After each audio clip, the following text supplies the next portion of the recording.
Good afternoon, everyone. This is Cameron Fowler with THN. Welcome to our Representative Planning Group meeting on February 24th, 2016. I want to thank you all for taking the time to join us today. We've got quite a full house of THN staff in the room today. Ben Murguia, our Performance Coordinator, Lindsay Marsh, our Data Coordinator, Sophia Checa, our Systems Change Coordinator, Jesus De Leon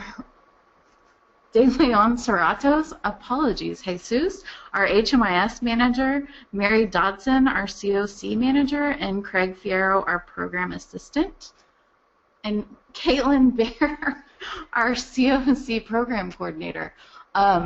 So, again, quite a full house, and again, thank you all for joining us. I'm going to show you all now where you are.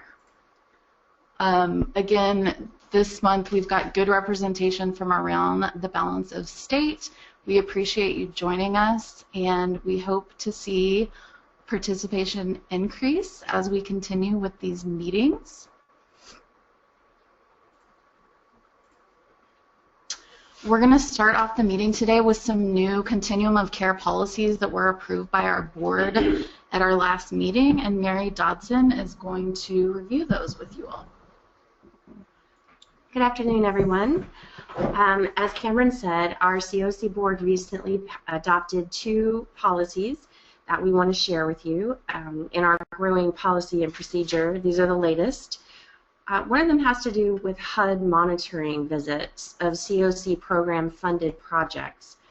So for those projects in the COC that receive HUD Continuum of Care funding, they periodically get monitored by HUD, and we wanted to write a policy that makes it very clear of just how we want to be involved in that process. Obviously, it's between HUD and the grantee, but because we're the COC lead, we want to stay informed and make sure that we can help in any way. So the policy says that, you'll see it on the screen there, basically that projects, what I just said, are funded by HUD. They will give us 48 hours, a notice within 48 hours of receiving notice from HUD that they're being monitored. So again, that's the new requirement, that once your agency gets notice that HUD will be monitoring you, you have 48 hours to let us know that so that we're informed. And then you will copy THN on all the communication to and from HUD regarding the monitoring. And we definitely want to receive your final letter from HUD stating that all the findings have been closed, because that's the best part of the process. And we want you to know that the HUD monitoring's results could impact your project scoring in the COC's competition for that funding. So we definitely want people to be aware of that. And then failure to comply with that requirement could also impact the project's scoring in the competition. So obviously this is a really serious policy that you'll want to adhere to, because it could have some potentially negative consequences if you don't apply in terms of the scoring for future funding. And below it are just the procedures. Again, that projects shall notify the Director of Continuum of Care Programs at THN via email within 48 hours of receiving notice from HUD. Projects will copy the Director of Continuum of Care Programs via email on all communication, and projects will email a copy of the final letter from HUD stating that all findings have been closed. And then, of course, we have the name and contact information for our current COC Director, Cameron Fowler. All right, the other policy that the board approved is on late submission of project applications in that same COC program competition. So the policy is project applicants shall adhere to all due dates and deadlines related to the TXBOS COC's application process, also known as the local competition for HUD Continuum of Care program funding. And we restated it. Project applications must be submitted by the due date and time. That's really as far as we want to go with people. But in the case that there is a late application, the board had wanted staff to draft a policy and procedure so that they know the process to go through, again, should a late application be submitted. So if a project application is not submitted by the due date in time, the Texas BOS COC board will determine potential consequences, including but not limited to ranking whether the project is ineligible for inclusion in the final TX BOS COC's consolidated application or will receive reduced funding. So again, some potentially serious consequences for a project for turning in the application late. And we want people to know this very far ahead of time. We'll have these available on our website during the competition because we don't want anyone to be uninformed about these policies and procedures. And so the procedure down there just basically explains what will happen during the policy. THN staff will notify the applicant via email when the application is not submitted by the due date and time. And THN staff will also send this policy with that notice of late submission. THN staff will also notify all the COC board members via email when a project application is not submitted by the due date and time. THN staff will then schedule a webinar meeting with the COC board members to discuss potential consequences, and that meeting will be held within 2 business days of the day that the project application was submitted late. Then there's a list of items that the board will consider when determining potential consequences. Whether or not the project application has maintained regular communication with THN during the application process, whether or not the project applicant has maintained regular communication with THN throughout the prior year, how the project has performed during the prior year, the rate of expenditures for the project, the potential impact of a decrease or loss of funding to the community where the project operates, the potential impact of a decrease or loss of funding to the COC, and then THN will provide information and data as requested by COC board members. The board members will determine the consequences. THN staff will inform the project applicant. THN staff will inform HUD staff via email, and THN staff will maintain records pertaining to all of that. So again, we just want to have that very clearly spelled out ahead of time and hope that we don't have to refer to this policy because everyone will get their project application materials submitted on time. Okay, I believe that's it on those 2 policies that the COC board recently approved. Thank you, Mary. Now we're going to hear from Lindsay Marsh. Wow, I'm doing a terrible job. Hopefully folks will do a better job of introducing themselves than I am today. Lindsay is going to talk with us about the point-in-time count and the housing inventory count.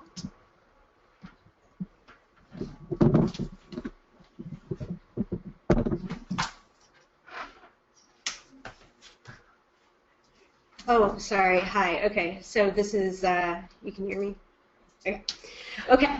All right. This is Lindsay, or Lindsay, as some people call me. I'll answer to pretty much anything considering some of the emails I've gotten. Sometimes people email me and say, "Hi, Marcia." My last name is Marsh. Anyway, okay. So thank you to everyone for completing the point-in-time count. A little bit about that. I'm working on your data right now.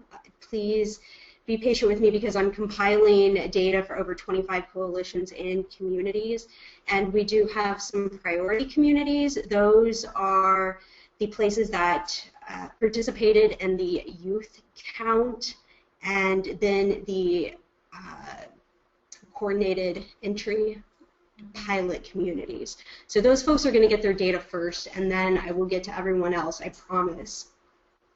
So next year, just as a heads up, something to tuck somewhere in the back of your brain, we're going to be focusing on those people who are literally living on the streets.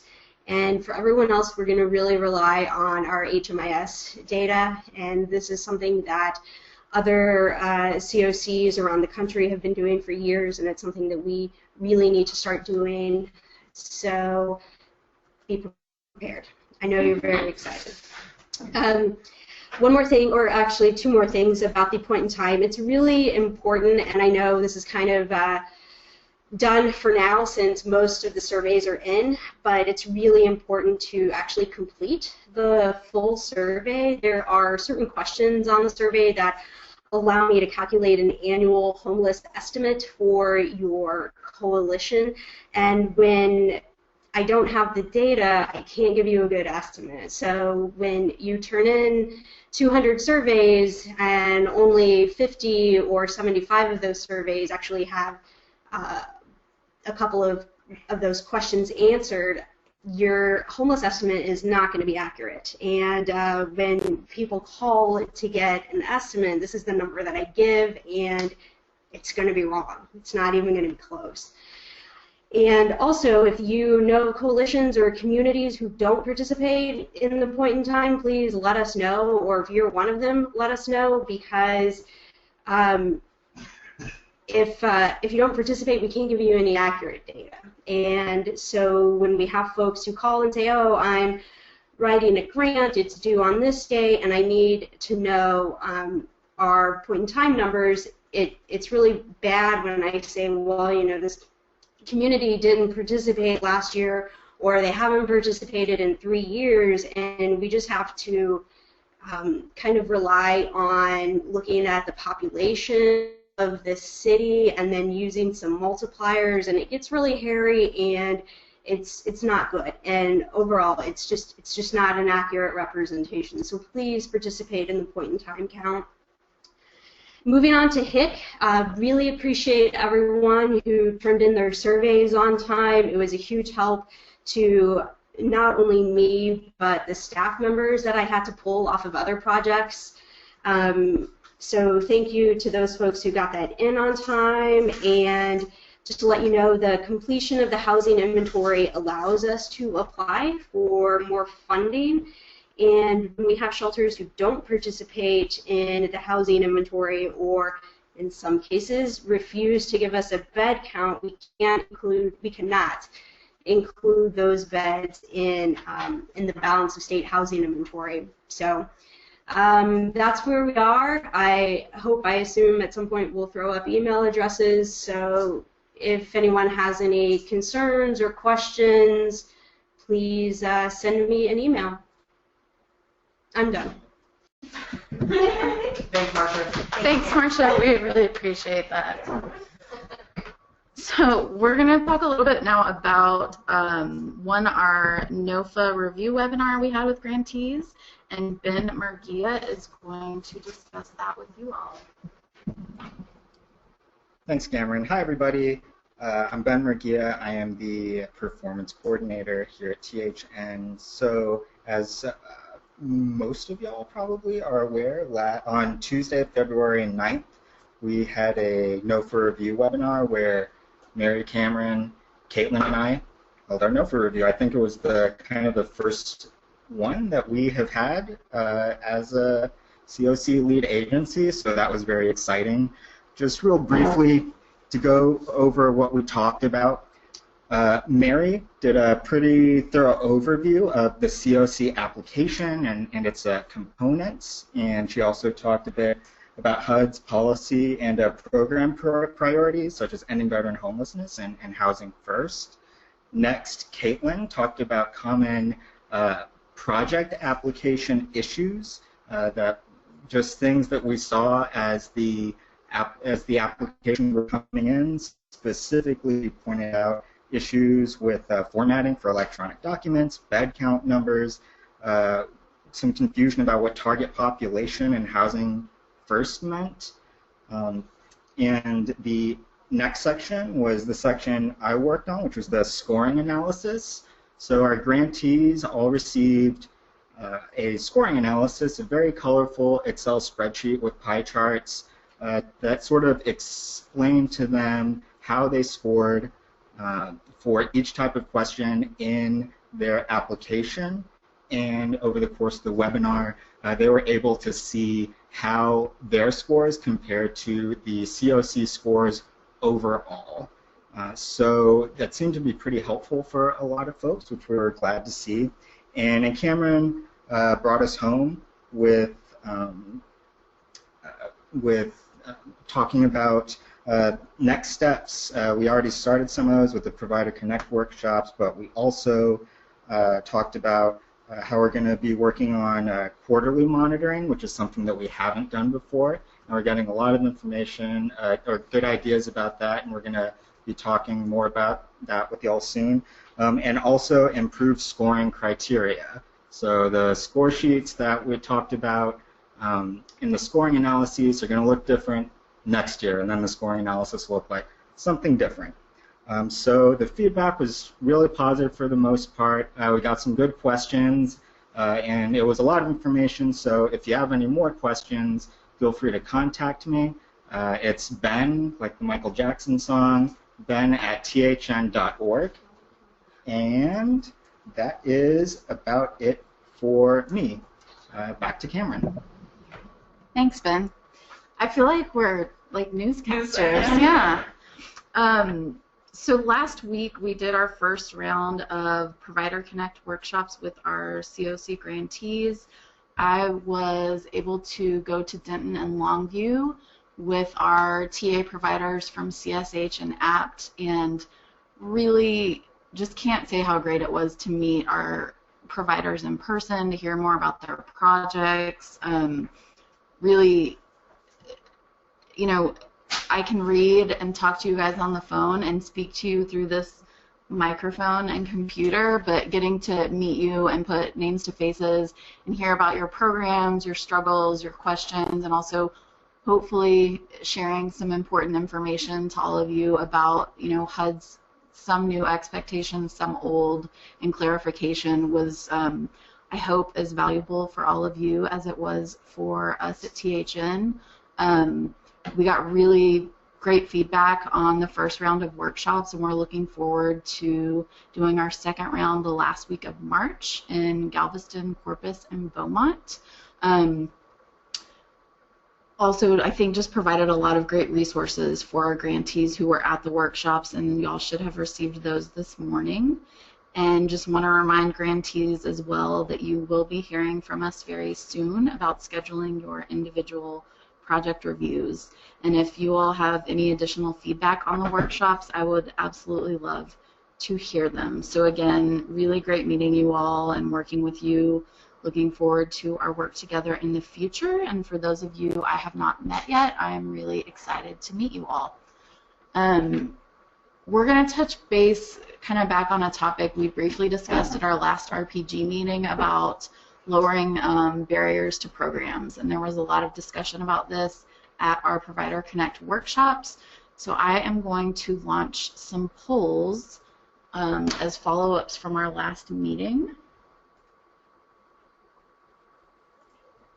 and give you all a few minutes to answer the polls.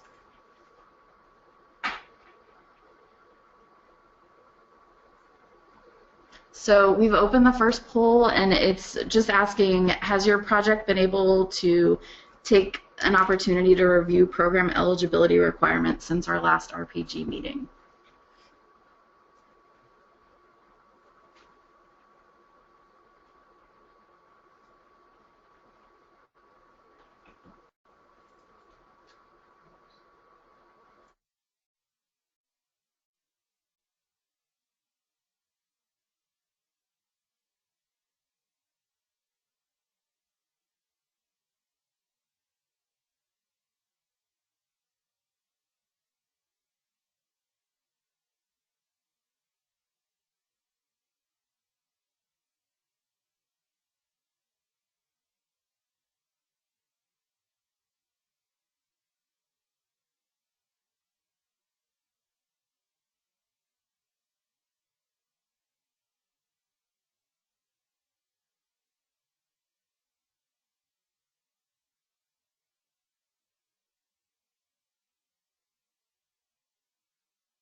Okay, I'm going to go ahead and close the poll. Thank you all.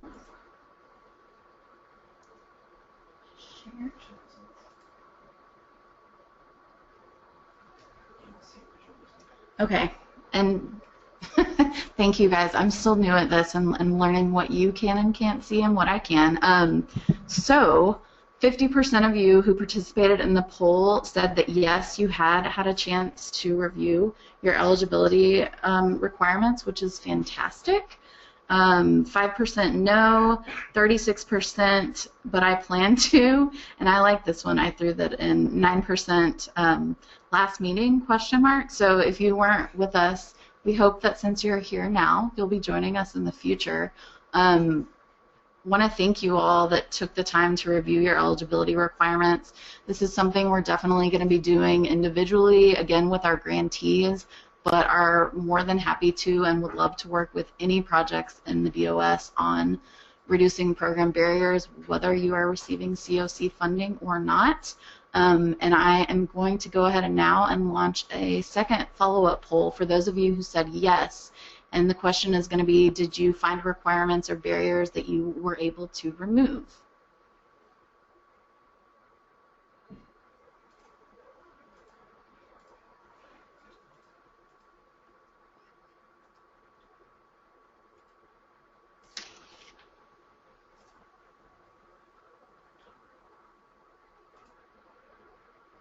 Do you want the other one?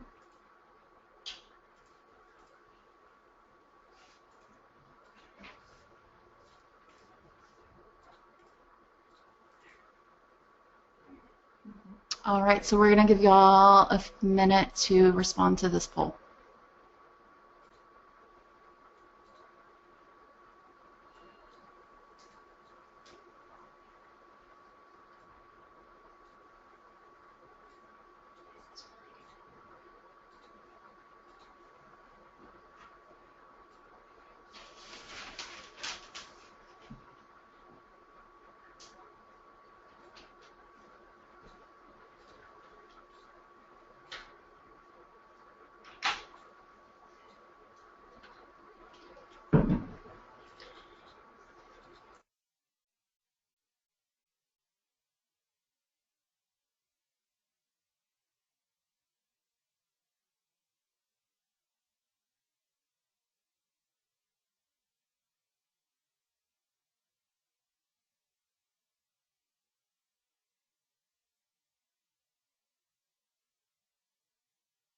Okay, I've gone ahead and closed that poll, and it looks like 25% of you who responded yes, you reviewed your criteria, were able to remove a barrier, and 75% said no. And what I would like to hear is if a few of you who were able to remove a barrier could raise your hand, and we will unmute you, and we would like to see if you would be willing to share with us what kind of changes you were able to make and what you were able to remove from your eligibility criteria.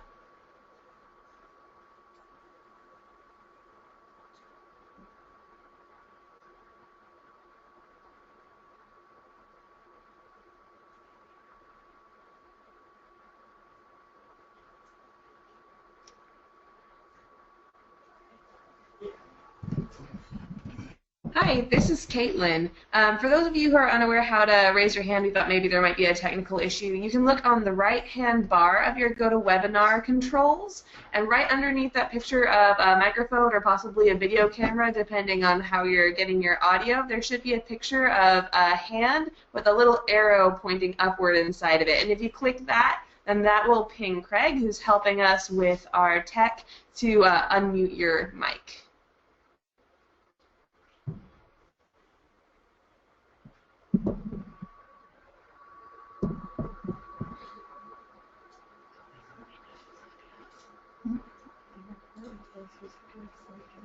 Okay, well, y'all are feeling shy today, and that's okay. I would love to hear from those of you who said yes and no. If anyone is willing to shoot me an email or throw something in the chat box, we'd love to discuss further with you.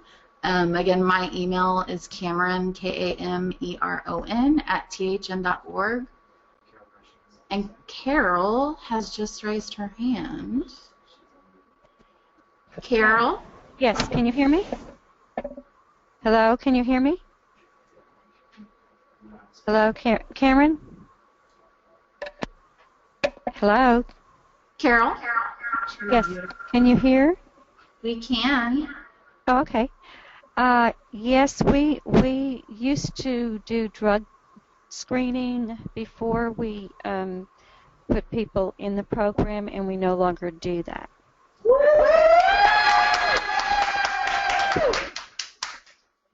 Wow.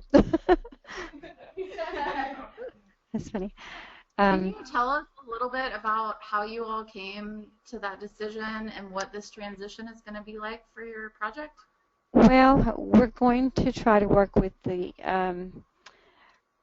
local drug agency here, but we also did this agency-wide, not just for this program. We've talked about it for a while. The shelter that we have, one of the things is it's kind of a way to do it, but without being obvious to do it.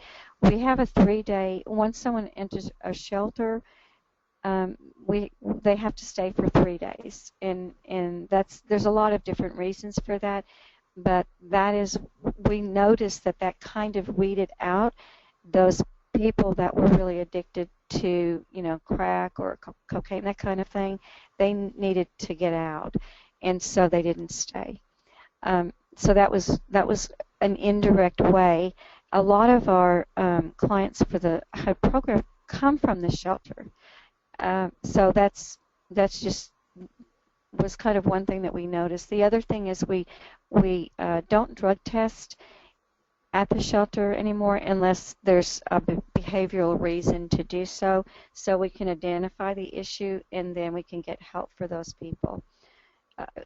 As far as taking them into HUD, if they haven't been in the shelter, we just don't test. We ask questions because if they need help, we need to know that.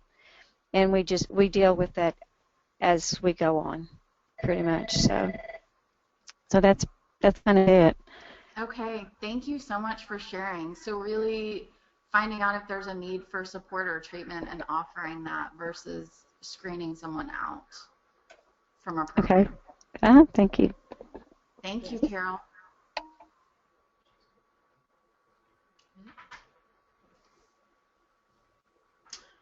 All right, we are going to move on. Again, thanks to Carol Gresham for sharing about her program's experience with removing drug testing as part of a program entry.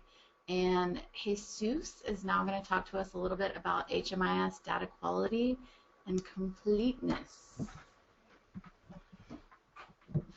All right, that's good. Hi, everybody. Hope you can hear me. Jesus de Leon Serratos, HMIS Program Manager. I'm going to be talking about one of your favorite topics, which is data quality. Yeah, I mean, I can already feel the cheers all the way here. For those of you who don't know, data quality is actually, everybody has a data quality plan. We do have a data quality plan on board. Everybody should have a copy. You can go back to your application. There's a version of it. Right now we're updating a new version, but that the 4 metrics haven't changed at all. We still have the same ones: timeliness, completeness, accuracy, and consistency. But it is very important right now that we discuss this because, as you heard previously for several of my coworkers here, we want to rely a lot more in HMIS data.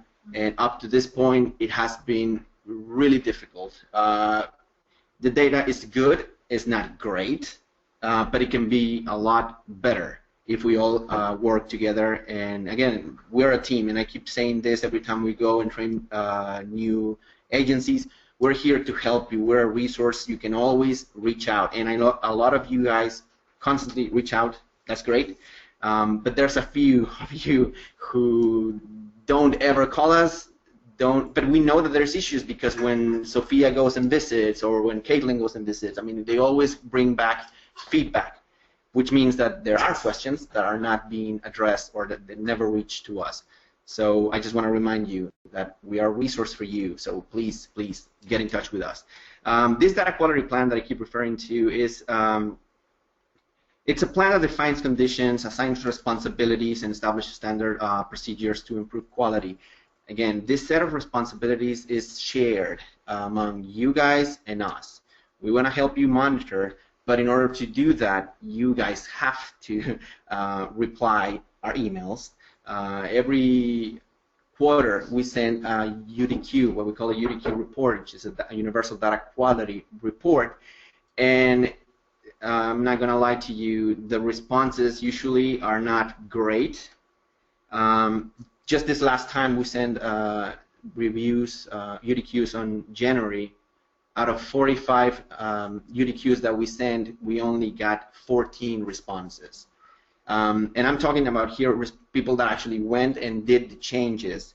But there's in here, well, more than 30 programs that didn't even actually reply to us, didn't even acknowledge the email, which is kind of sad and also kind of concerning.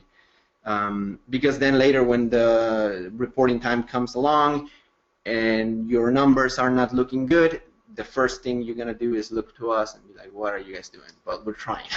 We need your help here. That's great. Thank you for that picture.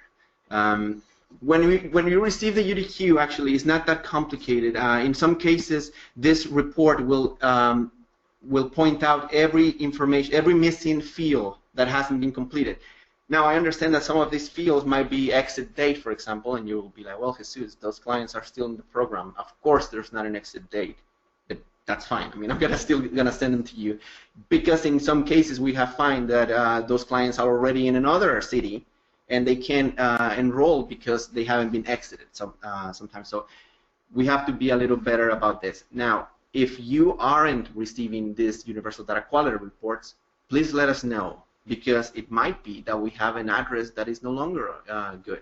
And we keep sending the same emails, and we don't get a bounce back, so we will continue sending, because that's the latest information that we have. So please try to let us know when you have somebody, a new contact that we need to be aware of. Let me go back again, why it's very important that we enter all data in time.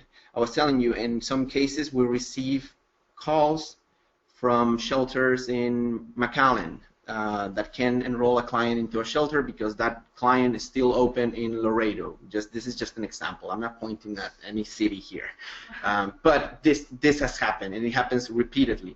Actually, it was a month ago, I guess, that we received a call from someone that actually one of the agencies called another agency requesting the client to be closed from that program, and that same person had to reach to us because he said that didn't get a good response from that other agency. We have been trying to encourage also this. We want you guys to work together because, again, we are part of the same COC, so all this affects us collectively.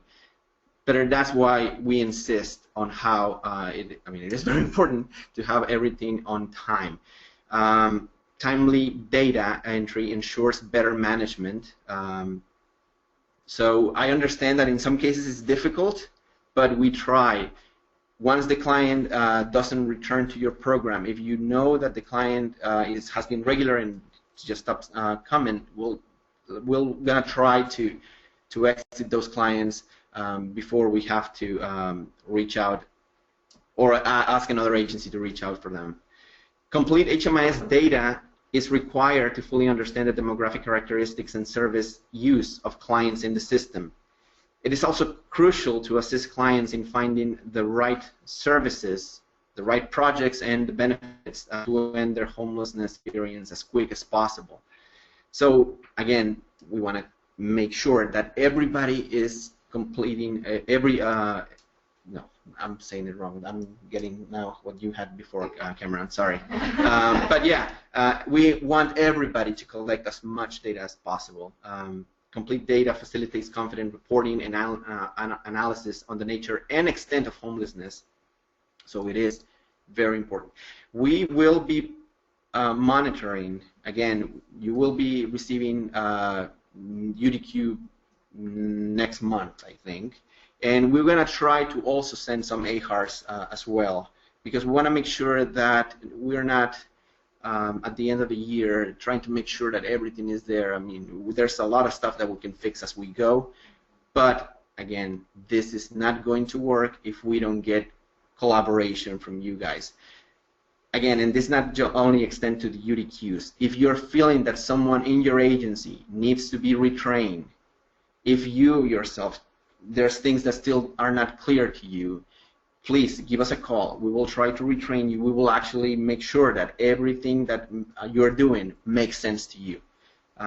So please, please reach out, because we will reach out anyways. We will, if we find that there's a lot of duplication of clients, we know that somebody in there is not searching correctly. So we will be reaching out to agencies, and we will make sure that everybody that is in the system knows what they're doing.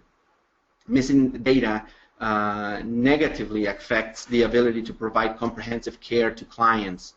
Eligibility determination, for instance, is directly tied to the data provided. Therefore, all the agencies must agree upon HMIS implementation to adopt and enforce intake and assessment procedures that align with data collection requirements to prevent incomplete data. I don't know what else to tell you at this point, other than we will be reaching out again, and I hope that next time we get a better response. I'm not going to name agencies, of course, because that's not what I'm here for. But you will know later, because we will reach you individually. So, again, if you have questions, do ask. We enjoy your questions, and we will do our best to serve you every time. Thank you. Thanks, Jesus. Also just want to remind, and again, as Jesus said, I think you've heard us talking about data a lot more than we have in the past. With these data quality reports for COC grantees, and if you were at a Provider Connect workshop, you heard this, and if you haven't been to one yet, you will hear it. We will be using not only your UDQ reports, but your response time with HMIS on getting these corrections done as part of your scoring in the NOFA process. So please be aware of that. Thank you, Jesus. And now Caitlin is going to talk to us about the Ending Veteran Homelessness Initiative and definition in the balance of state. Hey y'all, this is Caitlin. I am the programs coordinator. I wanted to give a special hello to any of my SSVF grantees who are joining us today. They don't normally come to the RPG meeting, so welcome, and we're really glad that you're here for this presentation. So as some of our COC grant programs and then others in our balance of state may not know, we are in the process of establishing a COC-wide definition of what it means to end veteran homelessness. We think it's important that we come up with a COC-wide definition so that each community can band together and we can all be working towards a common goal with common metrics so we all understand what we're doing and so that we can all work together. So why focus on veterans? As we all know, homelessness is not a compartmentalized issue. It affects people of all types, of all walks of life. So why are we focusing exclusively on veterans? There's a lot of reasons for it. The first one is, of course, a little bit of an emotional plea. I know I don't have to tug on many of your heartstrings to have you guys understand that veterans are people who have written a blank check to this country and who deserve to be taken care of when they come back. But even more than that, veterans are a great population to focus on because of the strength of the resources that that particular population is given by the federal government. So there's a whole healthcare system. The VA, of course, is there for our veterans. There are numerous employment programs. There is the Supportive Services for Veteran Families program. Veterans are given a lot of exclusive resources that other populations don't necessarily have access to, and because they have such a strong resource net, it makes sense to start with this community. We are also using this initiative of ending veteran homelessness to pilot a systems-level approach to ending homelessness. So not only are we going to be testing an approach, a system-wide and community-wide approach to ending homelessness using this population, we will be using the lessons that we learned from ending veteran homelessness to end other types of homelessness like chronic homelessness, family and youth homelessness, and all homelessness in general after that. So we're going to be learning lessons from this first pilot group of folks that we can apply to other populations as time goes on. And then very last, ending homelessness is an enormous job. Like I said, veterans are a small subpopulation of people experiencing homelessness. And we're not going to end homelessness if we try to attack everything all at once. It is much more manageable and reasonable as an expectation if we try to eat our elephant of ending homelessness one bite at a time, and our first bite being veteran homelessness. So it's just one small step in the overall process, but we have to pick a place to start, and this is where we're starting. So I want to outline the approach that THN will be using to end veteran homelessness. Our first step is to come up with the community-wide definition. So that'll be the goal that all of us are going to be working together toward. We've come up with some metrics that are borrowed from the United States Interagency Council on Homelessness. I'm going to refer to them as USICH throughout this presentation. USICH has also come up with a master by name list template. I'll go over what that looks like here in just a couple of slides. And there's also a review tool that will help us keep track of certain data points that are indicative of an end to homelessness. And I'll go over those a little bit towards the end of my presentation. I also wanted to outline for you our process for establishing a definition of ending veteran homelessness. At the beginning of February, I presented a proposed definition to our Supportive Services for Veteran Families, or SSVF, grantees. We started presenting the definition to them because they've already been working with veterans experiencing homelessness for a while, and we thought that they might have a little bit more insight into the specific needs of this population. We opened it up for public comment for them for about a week, and then we took their comments and we've revised the definition, which will be the definition that I present to you today at the RPG meeting, which is that circle there in the middle. Once I present it to you today, we're going to have another period for public comment. We're opening the public comment to every member of the Balance of State COC funded or not. You're welcome to submit a comment about what you think about the proposed definition. Once we receive all of your comments, we'll be revising it one more time, and we'll let you guys know what revisions are made. And we're going to take that final revised definition to the COC board for a vote. If they vote to accept it or if they vote to reject it, you will get an email either way letting you know that we've either adopted it or what our next steps are if it does not make the cut.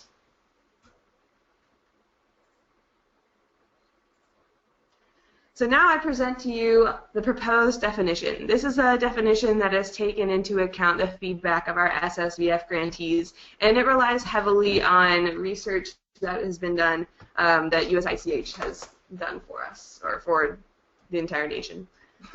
So I'm going to go ahead and read it out loud because I like to do that. So it's an end to veteran homelessness means that the community will have a systematic response in place that ensures homelessness among veterans is prevented whenever possible or is otherwise a rare, brief, and non-recurring experience. Specifically, each community will have the capacity to identify and engage veterans at risk of and experiencing homelessness. It will also have the capacity to intervene to prevent the loss of housing and divert veterans from entering the homelessness services system. It will also provide immediate access to shelter and crisis services without barriers to entry, while permanent stable housing and appropriate supports are being secured.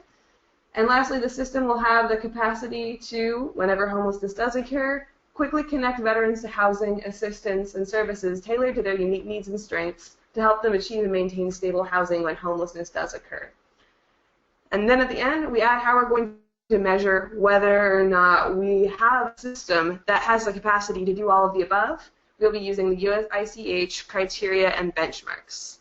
The USICH criteria are a list of standards that a community can look at its data and at how its system is working to determine whether or not it's meeting certain of those criteria. And the benchmarks are data points that go hand in hand with those criteria, so that way if you're just looking at your data alone, you'd be able to tell whether or not you're in compliance with those criteria and benchmarks. And they're very specific and outlined. I'm not going to present on them today because it'd take about an hour, but I'll give you a quick overview in the next slide about why we're using them.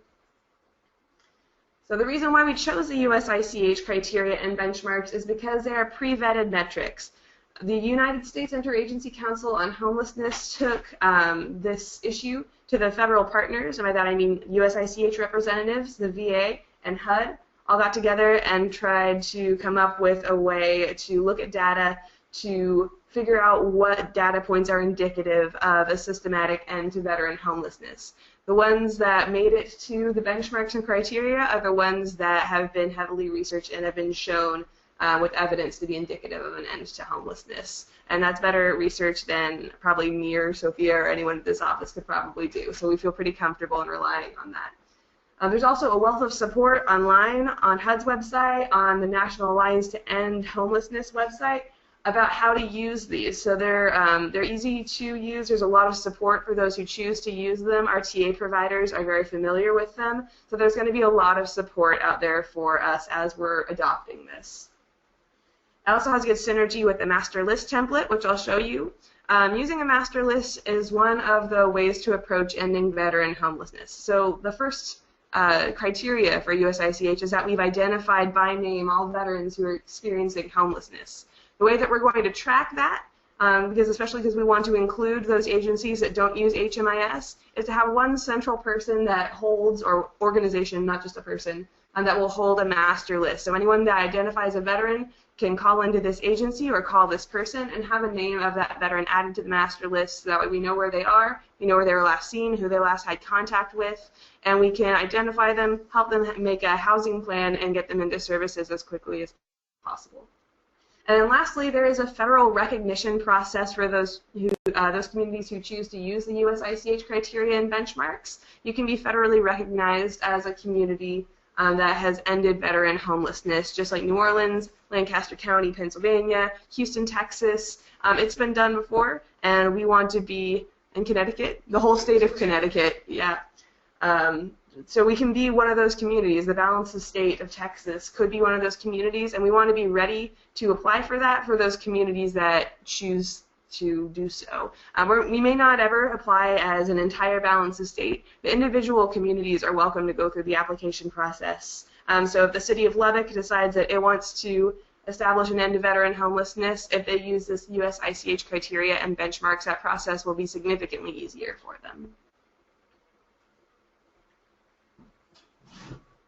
And then more on the master list template. The specific master list template that we are proposing to use is made by the same people that created the master list, or the criteria and the benchmarks, and as such it has very good synergy together. So what the master list tracks are the same data points that we'll need to track whether or not we're meeting the criteria and benchmarks.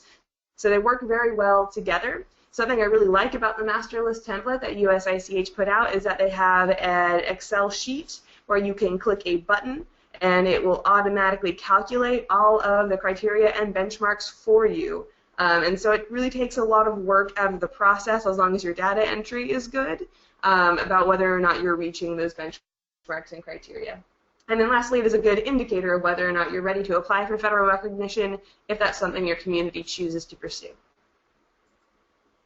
This is what the master list looks like. It actually goes on for several columns to the right. I couldn't fit that many on, and I didn't want to overwhelm you. But this is more or less what it looks like. It has a place to put the veteran's first and last name, their HMIS identifier, whether or not you're exiting them to permanent housing, if they're eligible for any veterans benefits, if they choose to go into service-intensive transitional housing, when did they decide to do that, or are they still being offered permanent housing. So there are several columns to the right of that.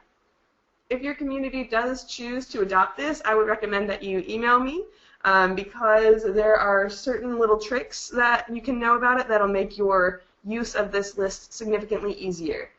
So do email me. I'm assuming we're going to show emails at the end, but if not, then it is my first name, CAITLIN, @THN.org. I can also email you a template of this list if it's something that your community is deciding to use. Something that I will say is that we are encouraging our communities that have SSVF to use either this exact template or a template similar to it, and we're asking the SSVF provider to be the holder of the list. If you're in a community that does not have an SSVF provider, you can still use this list as an LHC or as an LMHA. If you want to head up the initiative to end veteran homelessness in your community, you do not have to specifically be an SSVF provider or a veteran service provider to do so, and I'm more than happy to walk you through how to use this to help end veteran homelessness in your community. So to go over what our next step is, we are now opening a period for comment. So if you have any questions or concerns about the definition, about using the master list, about the USICH criteria and benchmarks, please let us know. There's going to be a Google form link that I will give to Cameron to send out with all the meeting materials. So if you click on that link, then you'll be able to fill out a form that tells us what you think about them. We do ask that you be constructive with your criticism, not because I can't take it, just because it's more helpful if you are. You can say you hate it, you just have to tell me why. So you can say you hate it because USICH is stupid, I respect that, but you can't just say I hate it point blank. Also consider the metrics, the USICH benchmarks and criteria. If there's a better metric system out there, feel free to suggest it, let us know. I will send that form to Cameron. Cameron will distribute it, and then we're going to use those responses to revise another definition if it is needed. If everyone is just really, really happy with what we have so far, I'm also happy to not revise it. I'll let you guys know what that final revision looks like before it goes to the COC board for the vote. And then lastly, I just wanted to say a couple words about this initiative of ending veteran homelessness. This definition is going to pave the way for the entire balance of state, our COC-funded programs, our ESG-funded programs, our faith-based community, our DV providers. Everyone can be on one page with this definition, working toward one goal. We really need everyone to be on board. We can't end veteran homelessness with just veteran services, especially because some veterans may not be eligible for those services. We really need everyone's help. We need to approach this as a community, and we need to hit this issue with the full force of our might. And so we're really asking you guys to get on board, to be part of this community effort, and to come together as a community to approach this issue, because it is going to help end other types of homelessness. Even if you're not a veteran service provider, the lessons that we learn through ending veteran homelessness are going to be applicable when it comes to ending family homelessness, youth homelessness, chronic homelessness, and all homelessness. So it's really important that we have everyone learning these lessons together. And it is possible. As I mentioned, our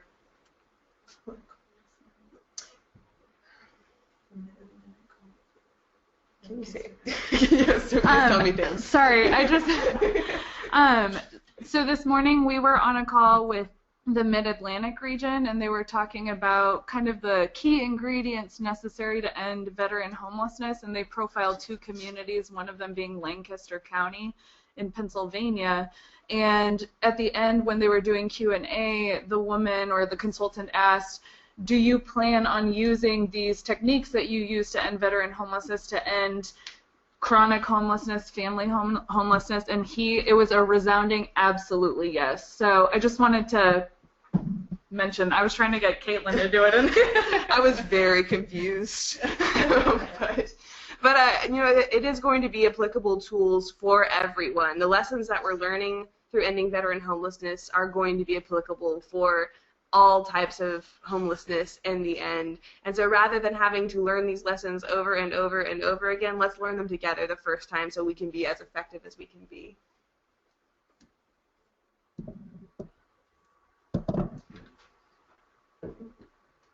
Oh, I forgot I included this slide. If anyone has any questions or comments for me now, feel free to either raise your hand using that tool on the right-hand side of your screen. I believe it's a little yellow hand with a green arrow in it. Feel free to click that for Craig to unmute you, or if you would just like to submit a question with what do you call it, the typing, the text, then Craig can read it to me, and I'm happy to answer it now. We're also in a room full of experts on various subjects, so if I can't answer something, then I'm sure someone in this room can. Oh, Craig also put my email in the chat box. Fantastic. Thank you, Craig.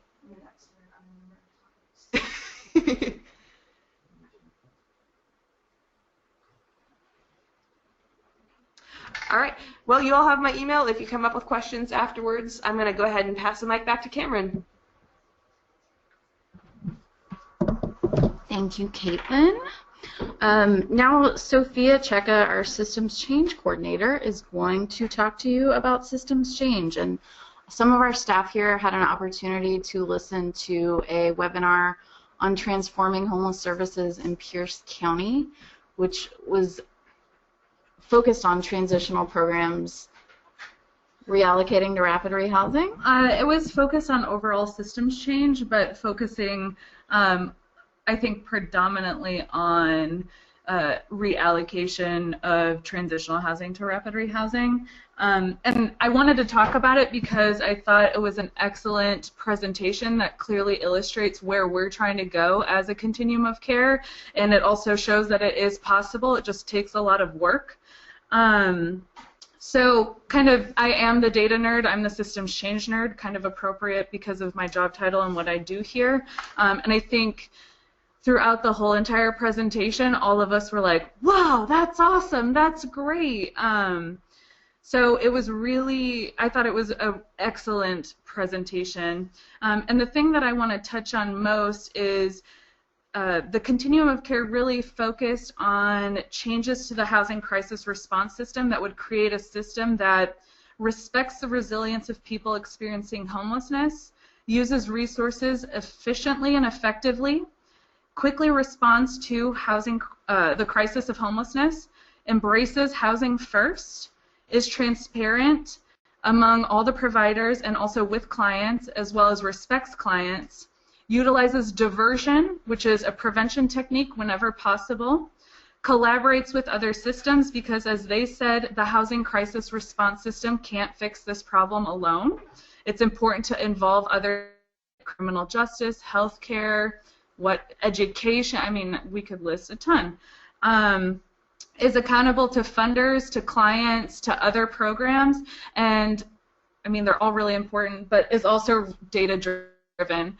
And the thing that I really loved about this presentation is that the woman that was speaking on behalf of the COC really went into detail about the very careful and thoughtful analysis that they did to, one, decide what things they did to overhaul their system, but also why the decision to move from transitional housing to rapid rehousing was the right decision for them. So I highly encourage you guys to check it out. Cameron, the link should be available for you all and will probably be sent out via the notes. You can download the handout. And then Mary brought it to my attention earlier that we did not have access to the slide deck, so I have emailed and tweeted NAEH trying to get access to that. So once we get that, we will send that out to you. I actually wanted to pass the mic around to the other three people who were listening along with me just so that they could provide their feedback as well to the presentation. So I'm going to start with Mary Dodson. As Sophia said, we were really excited when we heard this presentation, and there was a COC lead agency person talking, and then Joe O'Neill with Exodus Housing, which is a victim services provider in Pierce County, also spoke, and I think we were really excited to hear directly from him the way that they really changed their services to become even more client-friendly than they had been.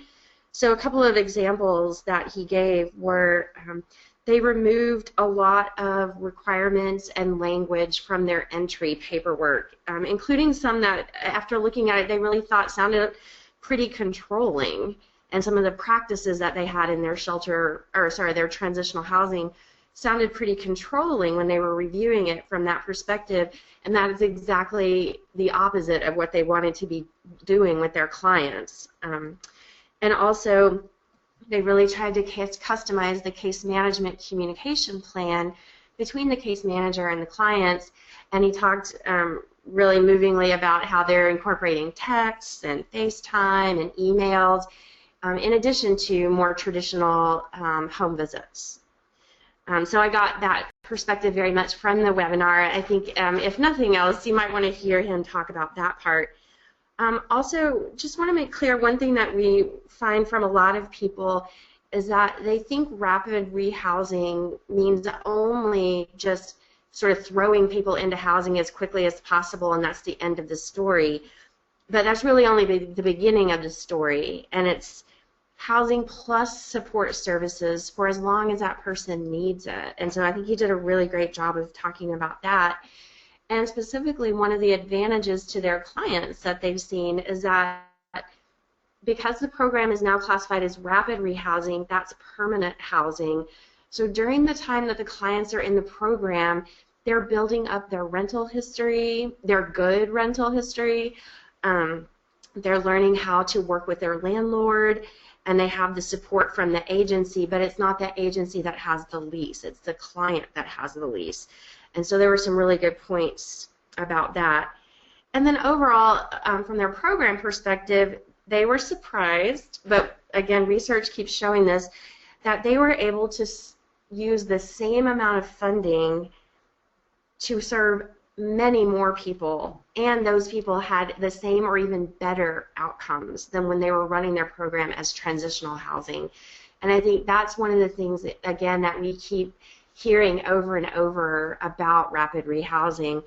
And so we want to help you learn how to do it and do it well so that we can have that same kind of success. And again, it's a great way to be able to serve even more people and still get great outcomes for themselves and, of course, for your program. So he was really incredible to listen to. I think if you're interested in hearing any of that at all, you should listen to the webinar. Hi there, this is Caitlin again. I was also listening to this webinar, and I cannot say enough good things about it as well. Me and Sophia and Mary, we were all sitting in our conference room watching it and just, you know, squealing in delight at all of the great things that we were seeing that they were doing.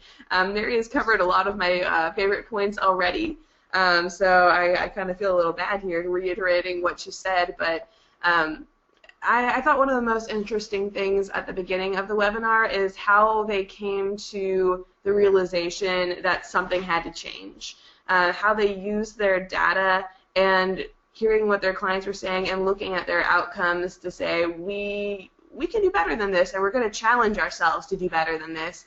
And then how they very thoughtfully went and looked at other intervention types. They utilized their data. They looked at how much money that they were spending per person and what their opportunities would be to grow in different directions. And in the end, made this really tough but amazing transition to an entirely different component type. And seeing their courage in doing that and their surety in being able to do that because they knew the numbers were behind them was really astounding. They took their intake packet from 8 pages down to 3. They made it available online, and just the fierceness with which they decided to be client-centered is really inspiring. Like Mary was saying, I don't know if everyone necessarily needs to do this, but they encouraged their case managers to take their families out to lunch to get to know them. I don't know if I would necessarily recommend that, but how they just thought creatively about different ways to engage with clients in ways that make the client feel comfortable, that put the client in a situation in which they feel really secure and cared about was great. They also did an in-depth analysis of how they were using their funds, about how they were serving a certain amount of people under transitional housing, and they were having to expend a lot of their money in certain areas that weren't directly serving clients, and now with the same amount of money they were able to serve almost 3 times the amount of people, with more of that money going towards keeping people into housing. And it was amazing to see that kind of data being able to support what their practices are. And they also spoke to the culture transition that needed to happen within the agency, and they give some really helpful tips on how do you negotiate that with your staff and with your policies. How do you go through new safety regulations? How do you explain to your staff that you're doing a different job but kind of the same job? They have a lot of really helpful tips about how to make that transition. So I would really recommend that if you can take an hour at lunch to watch it either yourself or with your staff, I would recommend it.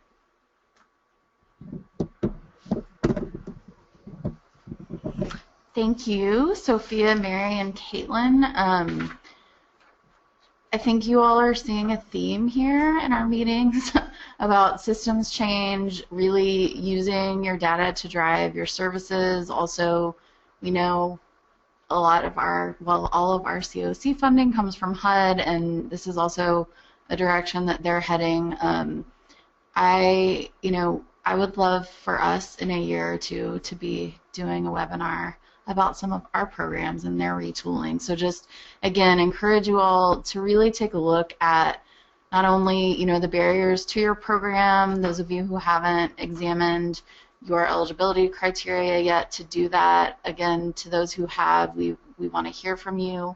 We're going to be working with our grantees on that to really start taking a look at your data and analyzing your program and your services and basing changes on systems change, things that need to happen, being client-centered, and really getting the best bang for your buck and being able to serve as many people as you can in the most, client-centered way possible. So we appreciate you all and the work that you are doing.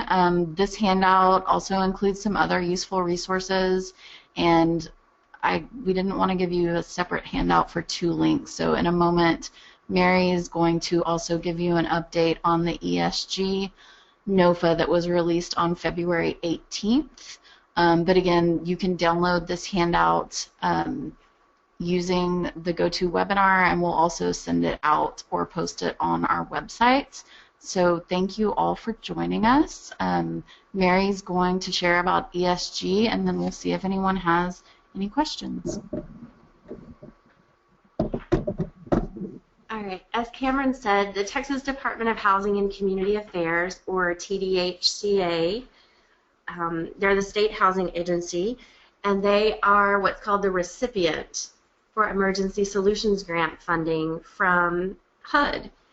So they, on Thursday of last week, released their Notice of Funding Availability, or NOFA, telling everyone in the state, hey, we've got this much money available for Emergency Solutions Grant funding for the fiscal year 2016 program, and this is how you apply for it.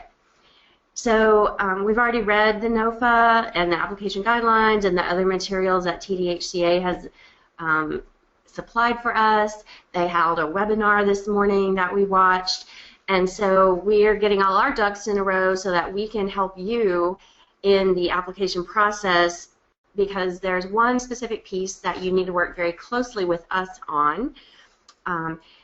Well, first let me say, you will be applying to TDHCA for state ESG funding.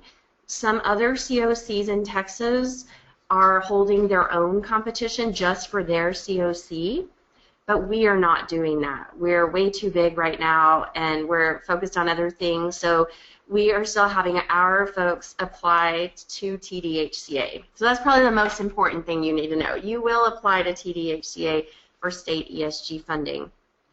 Those applications are due April 8th. Our continuum of care gets a certain dollar amount of funding available to us based on a formula that TDHCA uses, and our allocation for the upcoming year is $2,777,709. So $2.7 million. That means it's available to any agency within the balance of state COC, and any applicant from our COC will be competing against every other applicant in our COC for that pool of funding. That's how TDHCA will do it. Just a note that TDHCA's scoring system favors what they call collaborative applicants. That is applications that are a what they call a collaborative. That means there's a lead agency and then one or more partner agencies. And the idea is to see how agencies in any one community are using that ESG funding to work together to end homelessness. And it also, being a collaborative, earns you points in some of the scoring because you have the capacity to serve more people in the project. So if you're interested at all, I would say try to become a collaborative applicant with some other entities in your community, because that will really help you with scoring. It'll be a comprehensive program designed for your community and one that allows you all to work much more closely together to deliver ESG-funded activities. We are, again, the THN is the lead agency for the Balanced Estate COC, and so part of our help with your application is signing the Attachment A form, and that is the certification of your participation in COC planning over the prior year. So you can see it on TDHCA's website. It's Attachment A. There are 5 questions that we will be answering.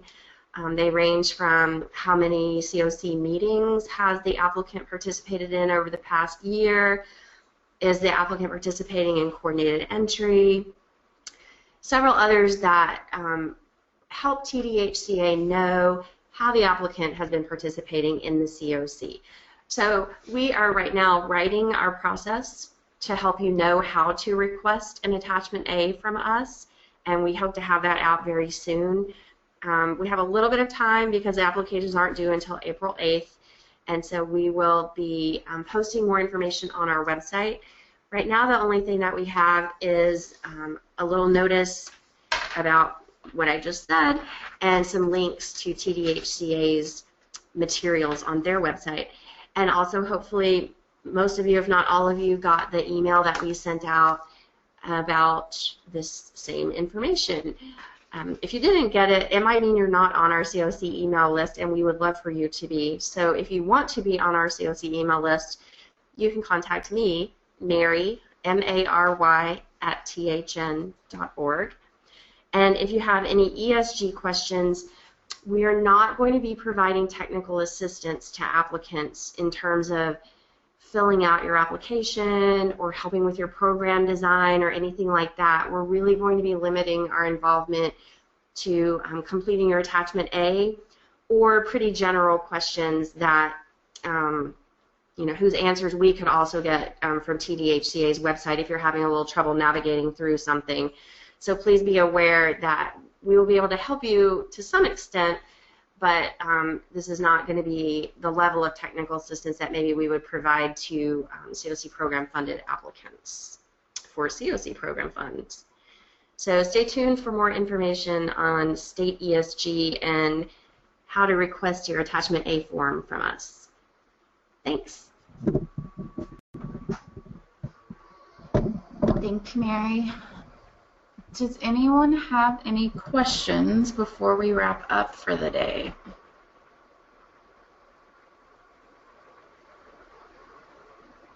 I feel like we should play Jeopardy music while we're waiting.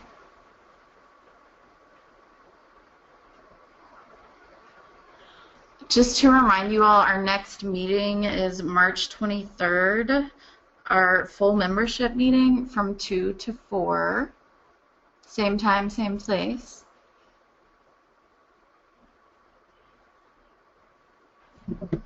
And that meeting in March, as Cameron said, will be the full membership meeting, and that's one of 2 during the year that we hold that are officially labeled our full membership meeting, although the way we operate in our COC, every meeting for RPG is open to anybody in the COC who wants to participate.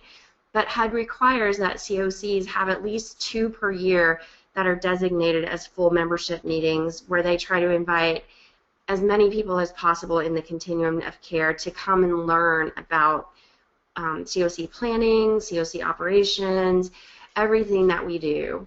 And so that meeting will be especially important if you can attend and get people from your community to attend.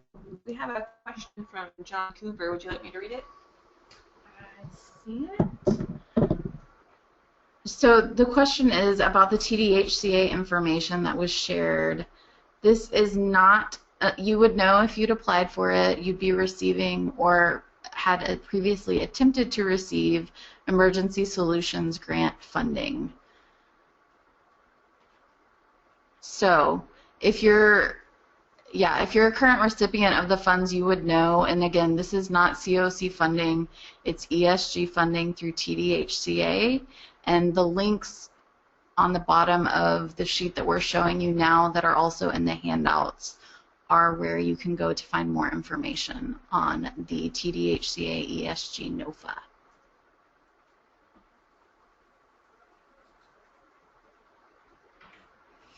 Well, if that is all, please know you all can always contact us with questions that you may think of later, any aha moments you have. Really want to encourage you all to watch and listen to the Pierce County webinar if you can make the time to do so with your staff or other admin at your agency would be great. We will be asking about it at our next meeting. Don't worry if you don't watch it, that's okay, but we're hoping some of you do, and we'll have some feedback for us. I just want to thank you all again for your time, and I am going to end this on a note, on a comment from John Cooper, who is one of our COC grantees in Abilene, and he said, yes, we can do better, and yes, John, we agree, and we want to all help and support each other to do better. And work towards the goal of ending homelessness in the Texas Balance of State. So thank you all again for your time today. I hope you know where to reach us, and we will be in touch soon. Thank you. Bye. Bye.